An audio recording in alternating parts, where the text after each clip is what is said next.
Hello friends, good morning to all. Welcome back to my YouTube channel MKM Education. So friends, ଆମର ବର୍ତ୍ତମାନ Odia ଗ୍ରାମାରର MCQ practice class ଚାଲୁଅଛି, ଯୋଉଟାକି ପୁରା exam ପର୍ଯ୍ୟନ୍ତ ଚାଲୁ ରହିବ। ତ ପ୍ରତିଦିନ ଆମର ଗୋଟିଏ ଲେଖାଏଁ ଭିଡ଼ିଓ ଅପଲୋଡ଼ ହେବ, ଯୋଉଥିରେ 25ଟି ମିକ୍ସଡ MCQ କ୍ୱେଶ୍ଚନ୍ ରହିବ। ଗତ କ୍ଲାସରେ ଆମେ ଏହାର ପାର୍ଟ 1 ଆଉ ପାର୍ଟ 2 ସାରିଥିଲେ। आज प्रैक्टिस क्लास 3 को आलोचना करिबा। जो माने एते पर्यंत से क्लास गुड को देखि नांती प्लेलिस्ट को जाई करी क्लास गुड को देखि नेबे, जहा कि आपन मानन को एग्जाम रे बहुत हेल्पफुल होबो, कारण प्रतिटी चैप्टर को कवर करके हमें क्वेश्चन को बनै छिंते। तो आज ये वीडियो माध्यम में हमें 25 टी एमसीक्यू को डिस्कशन करिबा। आपन माने प्रतिटी क्वेश्चन रो आंसर निजे प्रथमे निजे देवा पई चेष्टा करिवे एवं शेष रे 25 रु केते स्कोर करि परछन ताको कमेंट माध्यम रे जणाइबे। तो आज रे वीडियो रे हमें 25 टी एमसीक्यू डिस्कशन करिबा। परंतु आज रे प्रथम क्वेश्चन को जिबा। तो आज रे प्रथम क्वेश्चन अछि, मा पन्निकी रे माछो काटुछंती। मा पन्निकी रे माछो काटुछंती पचार प्रश्न अच्छी रेखांकित पदटी क्यों कार पन्निकी देखु आम कारक पढ़िया पूर्व आम देखा क्रिया किए काटुचंती। क्रिया पूर्व क्या द्वारा बा केमिति लगाई प्रश्न कले आम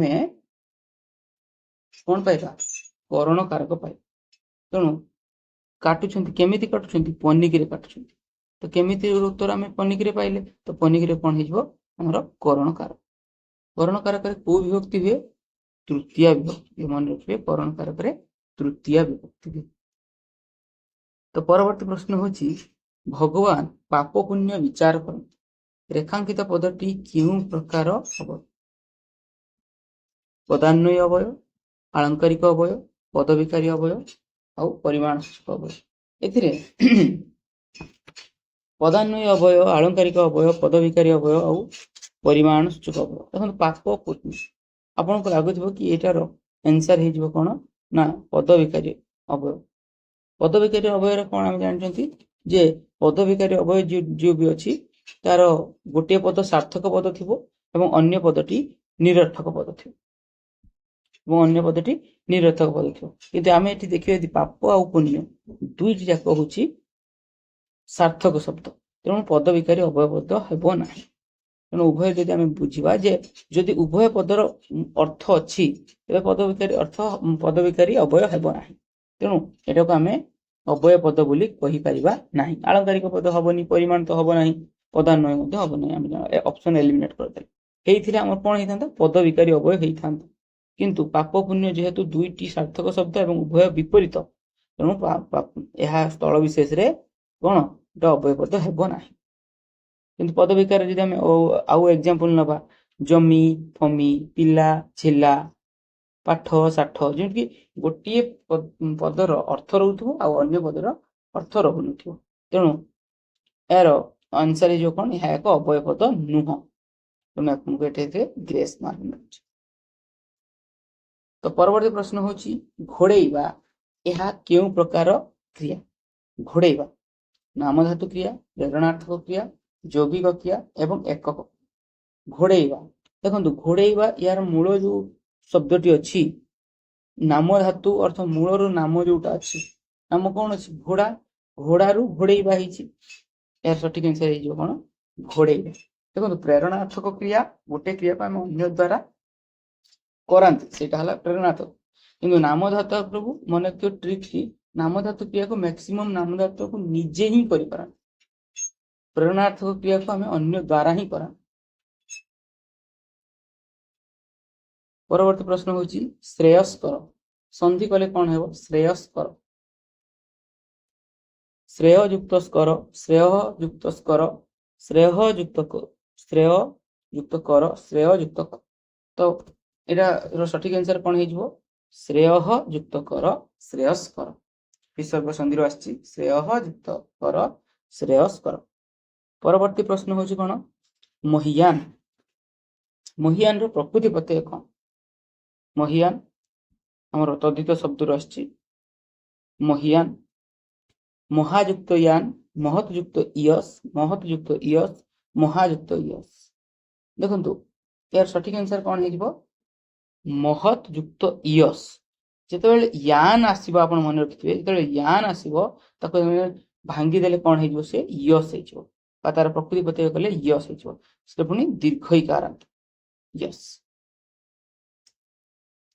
ସେମିତି ଯଦି ଆମେ ଆଉ ଗୋଟେ ଏକ୍ସାମ୍ପଲ ନବା, ବଳିୟାନ, ବଳ ଯୁକ୍ତ ଇୟସ୍, ବଳିୟାନ ମନେ ରଖିବୁ।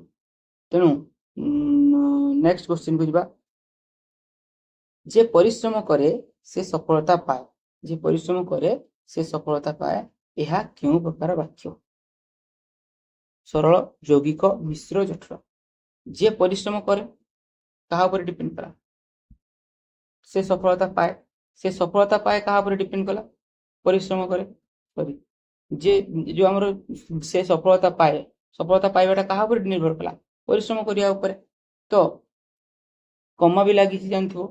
ତ ଆମେ ଏଇଟା ବୁଝିଲେ ଯେ ଏଇଟା ହଉଛି କୋଉ ବାକ୍ୟ? ନା ଜଟିଳ ବାକ୍ୟ। ଗୋଟିଏ ବାକ୍ୟ ଅନ୍ୟ ବାକ୍ୟ ଉପରେ ନିର୍ଭର କରୁଛି। କେଉଁଟି ଠିକ? ପରବର୍ତ୍ତୀ ପ୍ରଶ୍ନ ହଉଛି ଜାଗ୍ରତ ଅବସ୍ଥା, ଜାଗ୍ରତ ଅବସ୍ଥା, ଜାଗ୍ରତ ଅବସ୍ଥା, ଜାଗ୍ରତ ଅବସ୍ଥା। ତାହେଲେ ସଠିକ ଆନ୍ସର କଣ ହେଇଯିବ? ତାକୁ ଯଦି ଆମେ ଭାଙ୍ଗିଦବା, ଜାଗ୍ରତ ଯୁକ୍ତ ଅବସ୍ଥା। ତ ଜାଗ୍ରତ ଯୁକ୍ତ ଅବସ୍ଥା, ଦେଖନ୍ତୁ ତ ଅଛି, ତ ପରେ ଅ ଥିଲେ ସେ କଣ ହେଇଯିବ? ଦ ହେଇଯିବ। ଆଉ ଏ ଅଟା ଆ ହେଇଯିବ। ଅ ଆଉ ଅ ମିଶି କଣ ହେଇଯିବେ?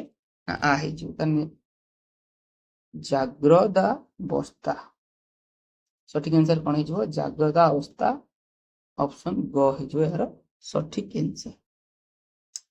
ତ ପରବର୍ତ୍ତୀ ପ୍ରଶ୍ନକୁ ଯିବା। 8 ନମ୍ବର ପ୍ରଶ୍ନ, ଯେ ଓ କଲକାତା ଏହା କାହାର ଲେଖା ଅଟେ? ଗୋଦାବରୀ ମିଶ୍ର, ଭକ୍ତଚରଣ ଦାସ, ଗଙ୍ଗାଧର ମେହେର, ସୁରେନ୍ଦ୍ର ମହାନ୍ତି। ଏହାର ସଠିକ ଆନ୍ସର କଣ ହେଇଯିବ? ଆପଣ ଜାଣିଛନ୍ତି ସୁରେନ୍ଦ୍ର ମହାନ୍ତି ହଉଛି ଓ କଲକାତାର ଲେଖା। ପରବର୍ତ୍ତୀ ପ୍ରଶ୍ନ, ଟୋପି ଟୋପି ଗୋପୀ ଚନ୍ଦନ ମଣି ଛନ୍ତି କି ସାଜେ, ଟେକିବାରେ ଚାହା ମଥୁରା ଦାଣ୍ଡେ ଗୋବିନ୍ଦ ବିଜେ। ଉକ୍ତ ପଦ୍ୟାଂଶଟି କେଉଁ ଛନ୍ଦରେ ରଚିତ? ଛନ୍ଦ ଜାଣିବା ପାଇଁ ହେଲେ ଆମକୁ ଅକ୍ଷର କାଉଣ୍ଟ କରିବା ପାଇଁ ପଡିବ। କାଉଣ୍ଟ କରିଦେବା, ଅକ୍ଷର କେତେଟା ଅଛି? 2, 4, 5, 6, 9, 4, 13, 14, 15, 16। 16 ମାନେ ଜାଣିଲେ ପ୍ରତିପାଦର ଅକ୍ଷର ସଂଖ୍ୟା ଯଦି 16, ତାହେଲେ 16 କଣ? ରାସୋ, ରାସୋ ତ ରାମକେରି, ରାସୋ ଅର୍ଥ ରାମକେରି, ତ 16 ଅକ୍ଷର ବିଶିଷ୍ଟ। ପରବର୍ତ୍ତୀ ପ୍ରଶ୍ନ, ଚୋଖୀ ଛନ୍ଦରେ କେତେ ପାଦ ବିଶିଷ୍ଟ ହୋଇଥାଏ? ଚୋଖୀ ଛନ୍ଦ, ଚୋଖୀ ଛନ୍ଦ ଆପଣ ମନେ ରଖିଥିବେ ସବୁବେଳେ ଚ ତ କ, ଇଏ ହଉଛି 4 ପାଦ ବିଶିଷ୍ଟ। ଆର ହଉଛି 6 ପାଦ ବିଶିଷ୍ଟ। ଚୋଖୀ, ଶଙ୍କରାଭରଣ, କଳହଂସ, କେଦାର 4 ପାଦରେ 1 ପଦ ହୁଏ। ଆର ଅର୍ଥ ଆଷାଢ଼ ଶୁକ୍ର ଆଉ ରସକୁଲ୍ୟା 6 ପଦରେ 1 ପଦ। ଏଇ ଦୁଇଟିକୁ ଛାଡ଼ିଦେଲା ପରେ ଆଉ ଅନ୍ୟ ଯେତେକ ଅଛି ଛନ୍ଦ, ସମସ୍ତ ଛନ୍ଦ 2 ପାଦରେ 1 ପଦ ହୁଏ। 2 ପାଦରେ 1 ପଦ ହୁଏ। ଯେତେ ଛନ୍ଦ ଅଛି ଆଉ ସବୁ ଛନ୍ଦ 2 ପାଦରେ 1 ପଦ ହୁଏ। କେବଳ ଚଷକ 4 ଆଉ ଆରକ ଛାଡ଼ିଦେଲା ପରେ। ଚଷକ 4 ତ ଚୋଖୀ, ଶଙ୍କରାଭରଣ, କଳହଂସ, କେଦାର। ତ ଚୋଖୀ ତ ପଚାରିଛି ଏଠି ଚୋଖୀ ଛନ୍ଦଟି କେତେ ପାଦ ବିଶିଷ୍ଟ? ତ ଆନ୍ସର ହେଇଯିବ 4 ପାଦ ବିଶିଷ୍ଟ। ପରବର୍ତ୍ତୀ ପ୍ରଶ୍ନକୁ ଯିବା, ଯେ ମନ୍ଦାକ୍ଷରେ କାହା ମୁଖ ତୁ ଚାହିଁବୁ ନାହିଁ, ଧ୍ୟାନରେ ତାପରା ରସିବୁ ଅବା କାହିଁ। ତ ଏହା କେଉଁ ଅଳଙ୍କାରରେ ରଚିତ? ଯମକ, ଶ୍ଲେଷ, ଅନୁପ୍ରାସ, ଉତ୍ପ୍ରେକ୍ଷା। ଦେଖନ୍ତୁ କି ଅବା ବା ଏସବୁ ନାହିଁ, ମାନେ ଉତ୍ପ୍ରେକ୍ଷା କଟିବ। ଆଉ ରହିଲା ଅନୁପ୍ରାସ, ଯଦି ଆମେ ଦେଖିବା ଆଉ ରହିଲା ଅନୁପ୍ରାସ। ଅନୁପ୍ରାସ ଅଳଙ୍କାର ଜାଣିଥିବେ ଯେ ବାରମ୍ବାର ବ୍ୟଞ୍ଜନ ମାନର ଆବୃତ୍ତି ହବ, ଏଇ ନାହିଁ, ତ ଇଏ ଅନୁପ୍ରାସ କଟିବ। ଯମକ ଏକା ଗୋଟିଏ ଭିନ୍ନାର୍ଥବୋଧକ ଶବ୍ଦ ବାରମ୍ବାର ହେଲେ ଯେତେବେଳେ ଆବୃତ୍ତି ହବ ପୁନରାବୃତ୍ତି ହବ ତାକୁ ଆମେ ଯମକ କହିବା। ତ ଯମକ ଏଠି ମଧ୍ୟ ହବନି। ତ ବଚିଗଲା କି ଶ୍ଲେଷ। ତ ସଠିକ ଆନ୍ସର ହେଇଯିବ ଶ୍ଲେଷ। ବୁଝିବେ ଯେ 66ର ଅର୍ଥ ପଦ୍ୟଟିର ଅର୍ଥ ଟିକେ ବୁଝିବେ। ମନ୍ଦାକ୍ଷରେ କାହା ମୁଖ ତୁ ଚାହିଁବୁ ନାହିଁ, ଧ୍ୟାନରେ। ଦେଖନ୍ତୁ ମନ୍ଦାକ୍ଷରେ ଅର୍ଥ ମନ୍ଦାକ୍ଷର ଖାଲି ଅର୍ଥ ହଉଛି ଯେ ଲଜ୍ଜା। ଲଜ୍ଜାରେ ତୁ କାହା ମୁହଁକୁ ଚାହିଁବୁ, ଲାଜରେ। ଆଉ ଯଦି ଆମେ ପୁରା ମନ୍ଦାକ୍ଷର ଅର୍ଥ ହଉଛି ଲାଜ, କିନ୍ତୁ ମନ୍ଦାକ୍ଷରେ ଯେତେବେଳେ ଆମେ କହିବା ଅର୍ଥ ସଂକୁଚିତ ନେତ୍ରରେ, ମିଞ୍ଜି ମିଞ୍ଜି ନେତ୍ରରେ ଚାହିଁବୁ ନାହିଁ। ତ ଏଠି ଗୋଟିଏ ଶବ୍ଦ କିନ୍ତୁ ଭିନ୍ନ ଅର୍ଥ ପ୍ରକାଶ କରେ, ଦୁଇଟି ଅଲଗା ଅଲଗା ଅର୍ଥ ପ୍ରକାଶ କରେ। ଧ୍ୟାନରେ ଯଦି ଆମେ ଦେଖିବା, ଧ୍ୟାନରେ, ଏ ଧ୍ୟାନରେ ଖାଲି ଧ୍ୟାନ କହିଲେ ଆମେ ଜାଣିଛୁ ଯେ ଧ୍ୟାନ କହିଲେ ଧ୍ୟାନ, କିନ୍ତୁ ଧ୍ୟାନରେ କହିଲେ କଣ ହେଇଯାଏ, ଅନ୍ୟ ବୁଦ୍ଧିରେ, ଅର୍ଥାৎ ଅନ୍ୟ ବୁଦ୍ଧିରେ ଚାଲିବା। ତ ଏଇ ଗୋଟିଏ ପଦ ଭିନ୍ନ ଭିନ୍ନ ଅର୍ଥ ପ୍ରକାଶ କରୁଛି, ତାହେଲେ ତାକୁ ଆମେ କହିବା କିସ, କଣ ହେଇଯିବ ଏଠି ସଠିକ ଆନ୍ସର, ଶ୍ଲେଷ ହେଇଯିବ ତାର ସଠିକ ଆନ୍ସର। ପଦ ମଧ୍ୟରେ ଗୋଟିଏ ଶବ୍ଦ ଏକାଧିକ ଅର୍ଥ ପ୍ରକାଶ କରୁଥିବ। ଇଏ ଗୋଟିଏ ଶବ୍ଦ କିନ୍ତୁ ଏକାଧିକ ଅର୍ଥ ପ୍ରକାଶ କରୁଛନ୍ତି, ଦୁଇଟି ଅର୍ଥ ପ୍ରକାଶ କରୁଛନ୍ତି, ସେଥିପାଇଁ ହେଲା ଶ୍ଲେଷ ଅଳଙ୍କାର। ଶ୍ଲେଷରେ ପୁଣି ଅଛି ଅଭଙ୍ଗ, ସଭଙ୍ଗ, ଭଙ୍ଗାଭଙ୍ଗ, ତିନିଟି ଶ୍ଲେଷ ଅଛି। କୋଉଟା କୋଉ ଟାଇପର, ତାର ଗୋଟେ କ୍ଲାସ ଆସୁଛି ଆଗକୁ। ତ ଫ୍ରେଣ୍ଡସ୍, ପରବର୍ତ୍ତୀ ପ୍ରଶ୍ନ ଦେଖିବା ଯେ ଏକ ବୁଲଇ ମୁହିଁ ଅଟଇ ପୁଲିସ, ବିନା ମେଘେ ସୃଜି ପାରଇ କଳିସ। ଏହା କେଉଁ ଅଳଙ୍କାରରେ ରଚିତ? ଦେଖନ୍ତୁ, କେ ବୁଲଇ ମୁହିଁ ଅଟଇ ପୁଲିସ, ବିନା ମେଘେ ସୃଜି ପାରଇ କଳିସ, ଏହା କେଉଁ ଅଳଙ୍କାରରେ ରଚିତ? ରୂପକ, ବିଭାବନା, ଉତ୍ପ୍ରେକ୍ଷା, ଯମକ। ଏହାର ସଠିକ ଆନ୍ସର କଣ ହବ ଆପଣ ମାନେ କମେଣ୍ଟରେ ଦେବେ, ଏହାର ସଠିକ ଆନ୍ସର କଣ ହବ। ପରବର୍ତ୍ତୀ ପ୍ରଶ୍ନକୁ ଯିବା। ନିମ୍ନୋକ୍ତ ମଧ୍ୟରୁ କେଉଁଟି ଉପେନ୍ଦ୍ର ଭଞ୍ଜଙ୍କର ଲେଖା ଅଟେ? ତ ଉପେନ୍ଦ୍ର ଭଞ୍ଜଙ୍କ ଲେଖା ରସିକ ହାରାବଳୀ, ପୂଜା, ବିଶ୍ୱାସ, ଗଜସ୍ତୁତି। ଗଜସ୍ତୁତି, ବିଶ୍ୱାସ, ପୂଜା, ରସିକ ହାରାବଳୀ। ଏହା ଭିତରୁ ଆମର ଉପେନ୍ଦ୍ର ଭଞ୍ଜଙ୍କ ଲେଖା କୋଉଟା? ସଠିକ ଆନ୍ସର ହେଇଯିବ ରସିକ ହାରାବଳୀ। ପୂଜା କାହାର? ଆମର ଫକୀରମୋହନ ସେନାପତିଙ୍କର। ବିଶ୍ୱାସ କାହାର? ଗୋପୀନାଥ ମହାନ୍ତିଙ୍କର। ଗଜସ୍ତୁତି କାହାର? ଜଗନ୍ନାଥ ଦାସଙ୍କର। ତ ଏଇ ସବୁ ହେଲା ତାର, ବଳରାମ ଦାସଙ୍କର। ଏଇସବୁ, ଏଇଟା ହେଲା ସଠିକ ଆନ୍ସର ହେଇଯିବ ରସିକ ହାରାବଳୀ, ଉପେନ୍ଦ୍ର ଭଞ୍ଜଙ୍କର ଲେଖା। ପରବର୍ତ୍ତୀ ପ୍ରଶ୍ନ ହଉଛି ମତ ପ୍ରକୃତି ପ୍ରତ୍ୟୟ କଲେ କଣ ହେବ? ମତ, ମତ ଯୁକ୍ତ ଅ, ମତ ଯୁକ୍ତ ଅ, ମତ ଯୁକ୍ତ ଅ, ମତ ଯୁକ୍ତ ଅ, ମନ ଯୁକ୍ତ ଅ, ଆଉ ମନ ଯୁକ୍ତ ତ। ଏହାର ସଠିକ ଆନ୍ସର କଣ ହେଇଯିବ? ମନ ଯୁକ୍ତ ତ, ମତ। ପରବର୍ତ୍ତୀ ପ୍ରଶ୍ନ ହଉଛି କଣ ନା, ଦେଖିବାକୁ ଇଚ୍ଛୁକ ଏକ ପଦରେ ପ୍ରକାଶ କଲେ କଣ ହବ? ଦେଖିବାକୁ ଇଚ୍ଛୁକ, ଦେଖନ୍ତୁ ଦେଖିବାକୁ ଇଚ୍ଛା ଥିଲେ କଣ କରିବେ, ଇଚ୍ଛୁକ ଥିଲେ କଣ କରିବେ? ଯଦି ଏଠି ହର୍ଷଉକାର ଲାଗିଛି ତ ଆପଣ ସମସ୍ତ ପଦରେ ମଧ୍ୟ ହର୍ଷଉକାର ଲଗେଇବେ। ଦିଦୁକ୍ଷା, ଦିଦୁକ୍ଷୁ, ଦିଦୁଷା, ଦିଦୁଷୁ। ତ ଏହାର ସଠିକ ଆନ୍ସର କଣ ହେଇଯିବ? ଦିଦୁକ୍ଷୁ, କାରଣ ଏଠି ଇଚ୍ଛୁକ ଅଛି, ଯଦି ଇଚ୍ଛା ଥାନ୍ତା ଦିଦୁକ୍ଷା ହେଇଥାନ୍ତା।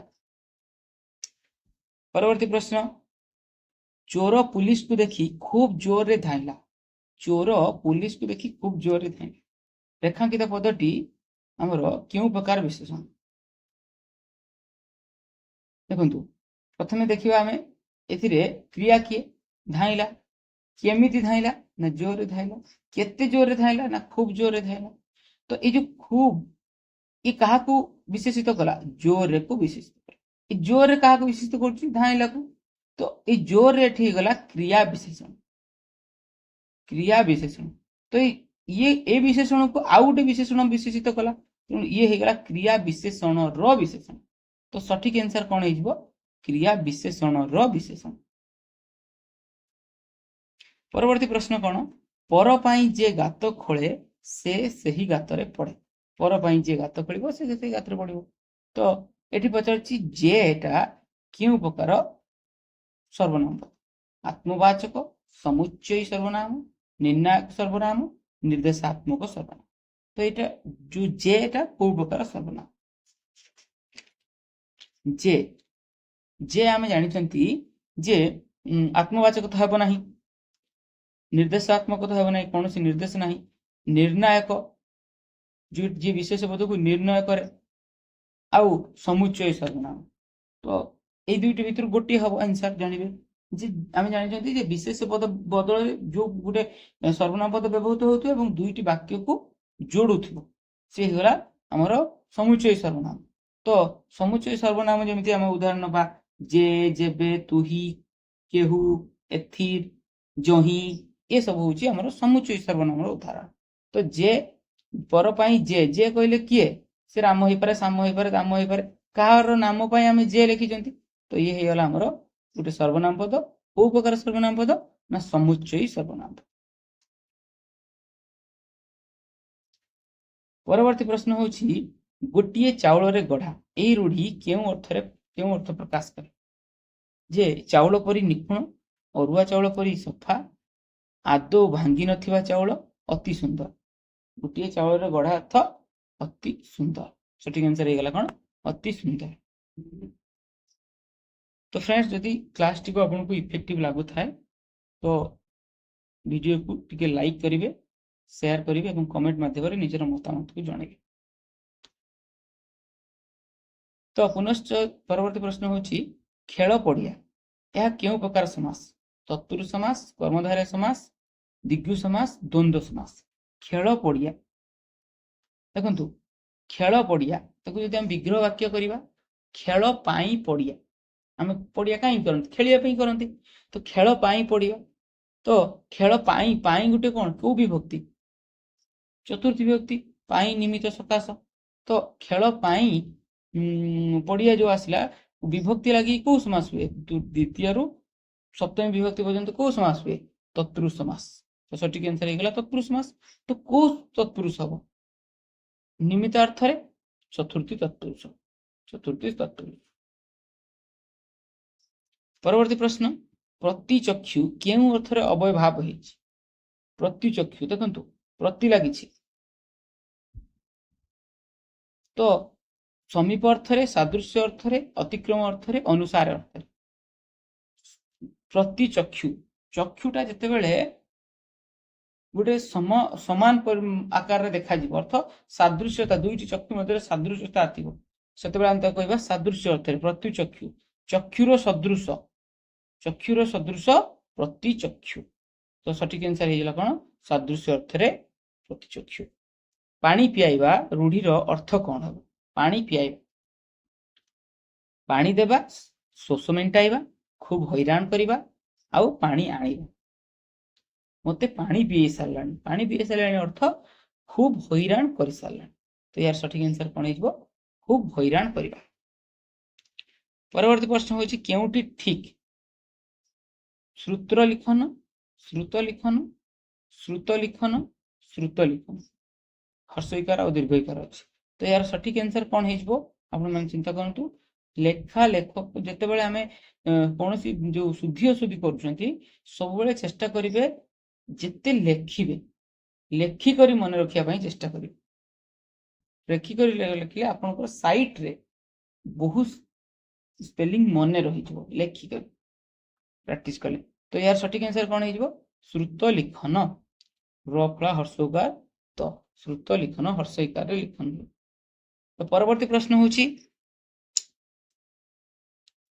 23 नंबर, क्षेपणी क्षेपणे तोहर सलीले हिरकर उच्छ उठिला सलीले। बहुत इजी। शेष अलंकार हेब जमक, अर्थांतर नाश, उत्प्रेक्षा। उत्प्रेक्षा हेब नहीं, आउ उत्प्रेक्षा हेब नहीं आम जान गोटे को एलिमिनेट करते। अर्थांतर नाश, जमक आउ श्रेष्ठ। आम देखा जे एथिर शेष कौन अच्छी? सलील अच्छी, ए सलील अच्छी। आम जानते सलील सलील आ सलील दुईटी सामान शब्द रही भिन्न अर्थ अलग क्या स्पेलिंग दी जनकर अलग अच्छी तो अर्थ अलग देवे किंतु भिन्नार्थबोधक एक प्रकार शब्द। हाँ पदरे बारंबार जो आवृत्ति हम ताको आम जमक अलंकार बोली कहू। तो यहाँ आमर होगला जमक, कारण ए सलिल अर्थ हूँ कौन सलिल हर्षईकार सलिल अर्थ जल सलिले आउ ए सलिल दीर्घकार अर्थ हूँ এটা হচ্ছে জলরে ଆଉ ଏ ଶୈଳୀର ଅର୍ଥ ହଉଛି ଲୀଳାର ସହିତ। ଏ ଶୈଳୀର ଅର୍ଥ ହଉଛି ଲୀଳାର ସହିତ।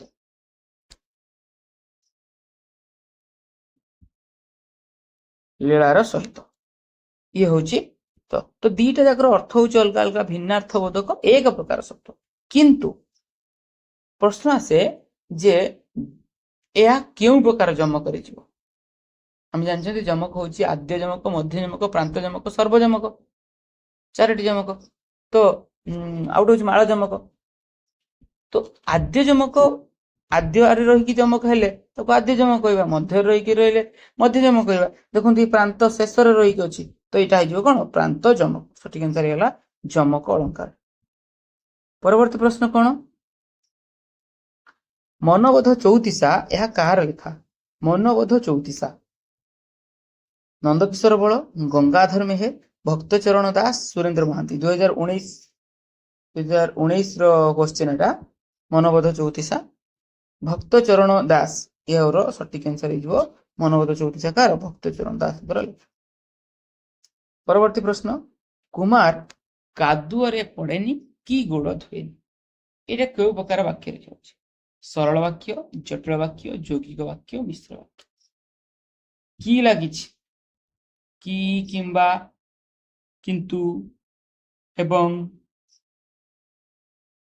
तथापि ये सब लगिले आमर को वाक्य हुए यौगिक वाक्य। तो सठिक आंसर कौन है यौगिक वाक्य। तो आज आम यही क्लास रे 25 क्वेश्चन को डिस्कशन कले। ये 25 क्वेश्चन रु आपण माने किए केते स्कोर कले मते कमेंट माध्यम रे जणाइबे। तो नेक्स्ट आमर पुणी काली यार प्रैक्टिस क्लास 4 आसीबो। प्रतिदिन एग्जाम पर्यंत प्रतिदिन आमर एमसीक्यू प्रैक्टिस चालू रहिबो। आपण माने वीडियो टी को देखंतु आउ प्रतिदिन ए भला एमसीक्यू क्लास प्रैक्टिस कले आपण को ओडिया रे बहुत हेल्पफुल हबो एग्जाम रे क्वेश्चन को डील करिया पई। निजे देखिया सहित अन्य संग साथी मान को शेयर करंतु। यदि वीडियो टी भल लागि छि लाइक करिवे, कमेंट करिवे, शेयर करिवे। आ जो मैंने जे आमर चैनल को सब्सक्राइब करना दयाकोरी चैनल टी को सब्सक्राइब करदे। आज एतिकी, नमस्कार।